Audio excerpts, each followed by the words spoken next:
Assalamualaikum warahmatullahi wabarakatuh.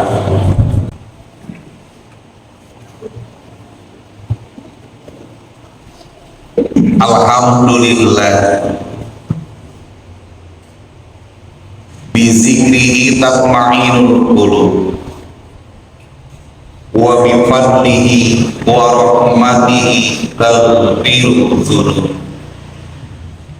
Asyhadu an la ilaha illallah wahdahu la syarikalah wa asyhadu anna Muhammadan abduhu wa rasuluhu allazi la nabiyya ba'da, amma ba'd.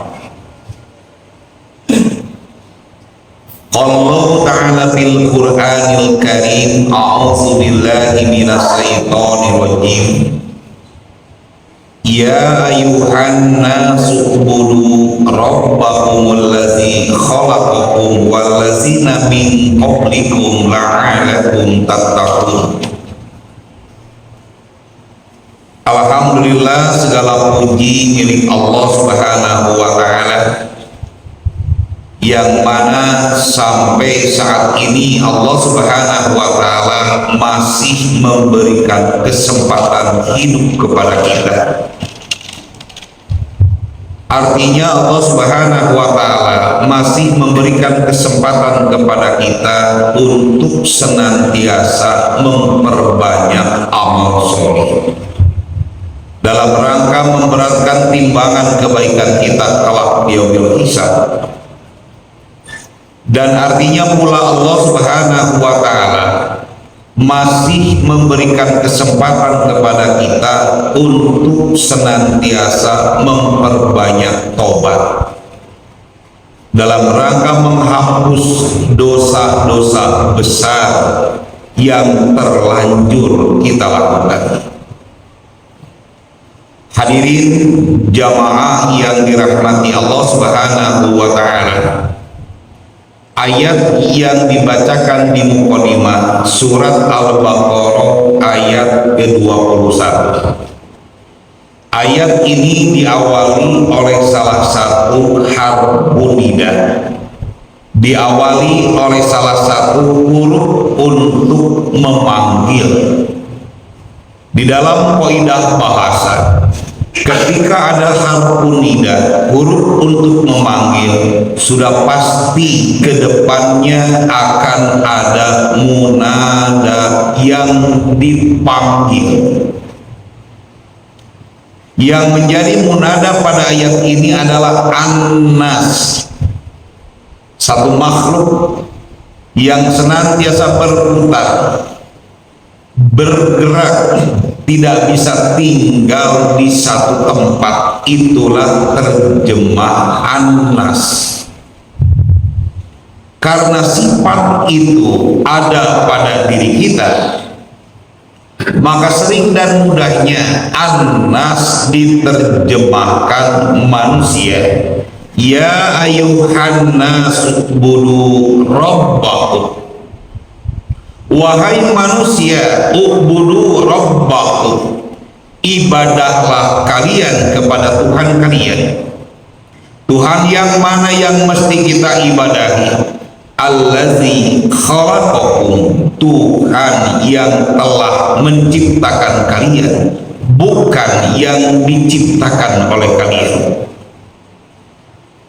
Apa alasannya? Apa tujuannya Allah Subhanahu wa taala memerintahkan kepada kita untuk ibadah? Tujuannya la'alakum tattaqun, agar kalian, agar kita bertakwa. Kalaulah kita perhatikan ayat ini, Allah Subhanahu wa taala memerintahkan kepada kita untuk ibadah supaya kita menjadi orang-orang yang takwa. Ini merupakan bagian dari Rahman dan Rahimnya Allah Subhanahu wa taala. Kenapa demikian? Perlu kita ingat kembali, perlu kita pahamkan kembali surga yang disediakan Allah, surga yang dijanjikan Allah Subhanahu wa Ta'ala itu diperuntukkan bukan untuk manusia secara umum, tetapi untuk orang-orang yang terpilih dan dipilih oleh Allah Subhanahu wa Ta'ala. Al-jannatu uiddat lil muttaqin. Al-jannatu, surga itu, uiddat, diperuntukkan, disediakan, lil muttaqina, hanya bagi orang-orang yang bertakwa. Supaya kita termasuk orang-orang yang bertakwa, Allah memerintahkan ibadah kepada kita. Dari ayat itu pula akan timbul pertanyaan bagi kita. Apakah merupakan kepastian? Apakah menjadi kemestian ketika kita ibadah lantas kita menjadi orang yang bertakwa sebagaimana diharapkan Allah Subhanahu wa Ta'ala? Kalau kita perhatikan Al-Baqarah ayat 21 ini, di ujung ayatnya Allah Subhanahu wa Ta'ala tidak menggunakan kalimat kepastian, tetapi menggunakan kalimat pengandaian. Kalaulah misalnya bahasanya di ujung akhir ayatnya, ulaika humul muttaquna, itulah mereka orang-orang yang bertakwa, mun itu berarti jadi pasti, mun ibadah pasti takwa. Tetapi Allah Subhanahu wa Ta'ala tidak menggunakan kalimat kepastian, malah menggunakan kalimat la'alla.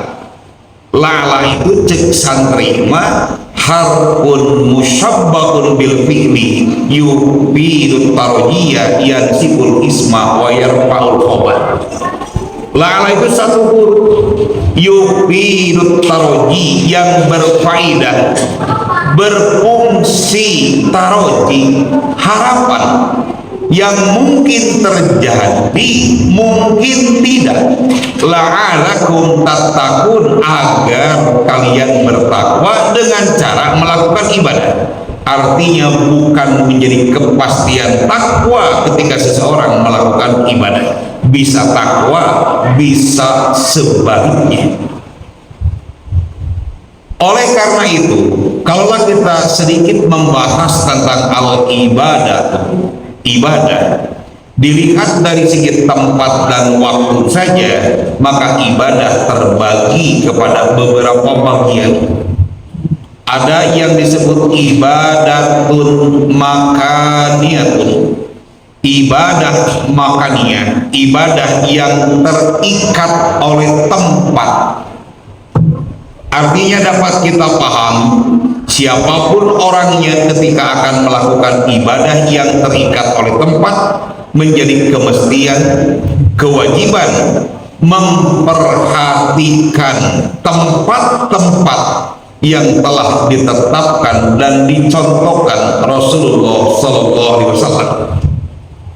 Artinya hukum kebalikannya, ketika kita akan melakukan ibadah yang terikat oleh tempat khususnya, tetapi tidak atau tidak mau memperhatikan tempat-tempat yang telah ditetapkan dan dicontohkan Rasul, nuk itu lain ibadah karena sekalipun dilakukan. Dan tentunya tidak akan mampu membentuk ketakwaan pada dirinya sebagaimana diharapkan Allah Subhanahu wa Ta'ala, la'alakum tattaqun. Salah satu contoh mudah, bukan satu-satunya karena banyak, salah satu contoh mudah ibadah yang terikat oleh tempat adalah sholat tahiyatul masjid. Sholat tahiyatul masjid, sholat penghormatan kepada masjid. Ini ibadah terikat oleh tempat, artinya mohon maaf tidak boleh dilakukan di mana saja, mesti pada tempat yang telah ditetapkan dan dicontohkan Rasulullah SAW, sebagaimana sabda beliau, idza dakhala ahadukumul masjidah, apabila salah satu di antara kalian dukhul masuk ke dalam masjid. Tentunya kita sangat paham yang disebut masuk harus melalui pintu masjid.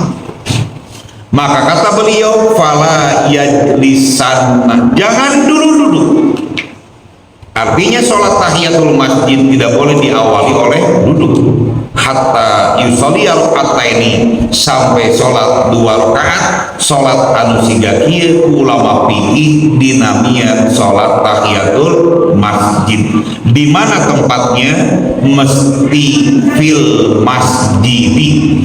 Artinya ketika dilakukan di luar masjid atau bukan di dalam masjid, maka bukan ibadah namanya, dan tentu tidak akan mengundang pahala, malah mengundang murka dan amarahnya Allah Subhanahu wa Ta'ala, dan jauhnya tidak akan mampu membentuk ketakwaan pada dirinya.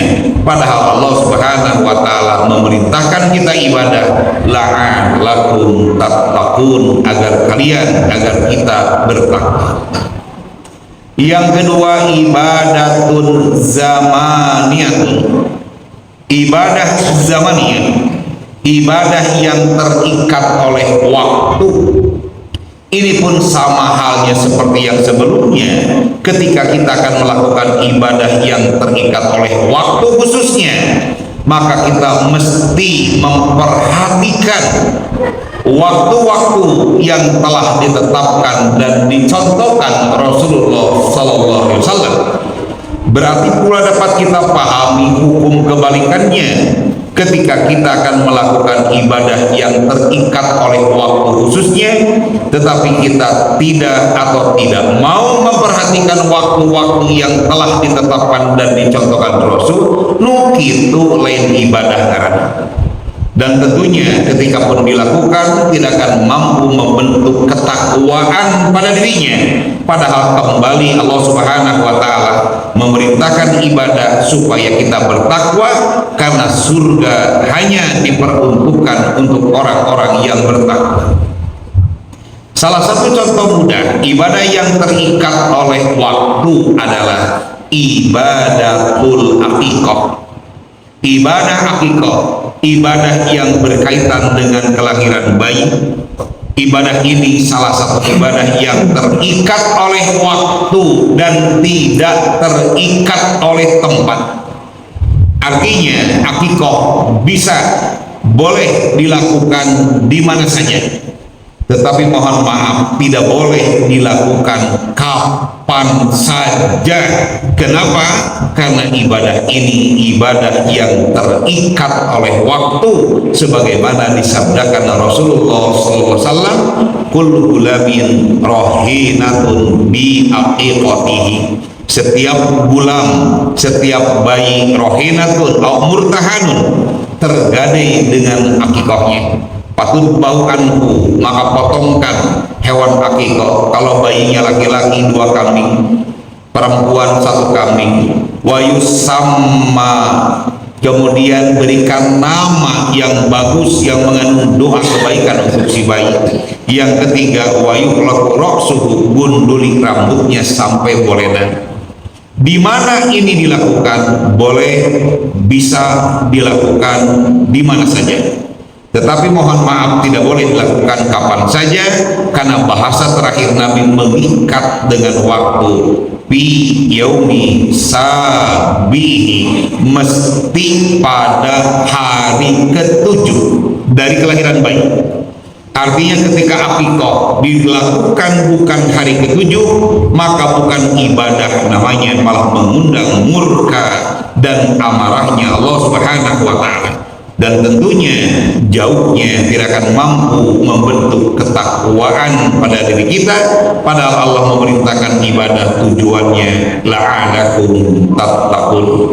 Barakallahu li wa lakum. Alhamdulillahillazi anzala sakinata fi qulubil mu'minin liyazdadu imana ma'a imanihim. Asyhadu an la ilaha illallah wahdahu la syarikalah wa asyhadu anna muhammadan abduhu wa rasuluhu allazi la nabiyya ba'dah, amma ba'd.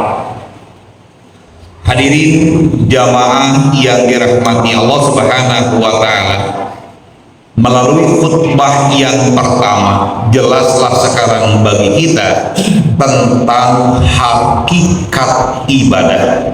Karena kita diciptakan Allah Subhanahu wa taala hanya untuk ibadah. Hakikat ibadah adalah bukan sekedar melakukan atau meninggalkan suatu amalan. Saya ulang, hakikat ibadah itu bukan sekedar melakukan atau meninggalkan suatu amalan, tetapi hakikat ibadah menuntut kepada kita taat, patuh kepada contoh Rasul, baik ketika melakukan ataupun ketika meninggalkan suatu amal. Oleh karena itu, kalaulah dasar ibadah itu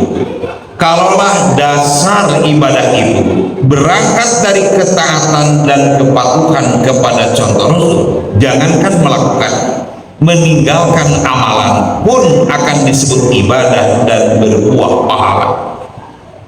Tetapi sebaliknya, kalaulah ibadah itu tidak berangkat dari ketaatan dan kepatuhan kepada contoh Rasul, sekalipun dilakukan, itu lain ibadah. Kenapa? Karena dorongannya bukan dorongan taat dan patuh kepada contoh Rasulullah SAW. Berarti di sini menjadi dalil bagi kita bahwa yang namanya ibadah mesti ittiba'u Rasul, mengikuti contoh Rasul. Sebagai kesimpulan, mari kita perhatikan satu keterangan, idza kana al-amalu khalisan. Apabila ada satu amal, apapun nama dan bentuknya, wudu, sholat, saum, dan yang lainnya, khalisan, sudah kita lakukan dengan ikhlas, lillah, karena Allah semata, cuman sayang lam yakun sawwaban, amalannya tidak benar dalam artian tidak sesuai dengan contoh Rasulullah SAW, sekalipun ikhlas sholatnya, sekalipun ikhlas wudhu dan yang lainnya, tapi kalau ghair shawab, kalau tidak benar, lam yuqbal, maka amalan itu tidak akan diterima oleh Allah Subhanahu wa taala. Wa idza kana shawwaban, apabila amal itu sudah kita lakukan dengan benar dalam artian sesuai dengan contoh Rasul, wudhuna siga Nabi, sholatna persis siga sholat yang pernah dilakukan Nabi dan yang lainnya, cuman sayang lam yakun khalisan, tidak disertai dengan keikhlasan, ini pun sama, lam yuqbal, ibadah seperti itu tidak akan diterima oleh Allah Subhanahu wa taala.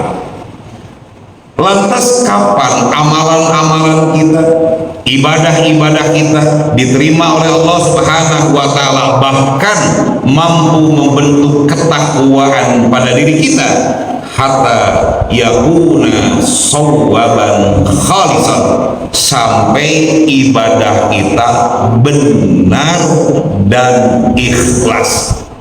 Oleh karena itu, mari kalau kita sayang kepada diri kita, mari kita periksa kembali ibadah-ibadah kita, mulai dari wudhu, sholat, dan sebagainya. Mari kita pertanyakan dan jawab oleh keilmuan, apakah ibadah yang sudah dan yang akan kita lakukan sudah sesuai dengan contoh Rasul atau belum.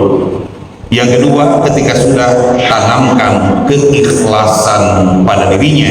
Oleh karena itu, syartu maqbulatil ibadati isnatan, syarat diterimanya suatu ibadah tidak banyak, hanya isnatani, hanya dua.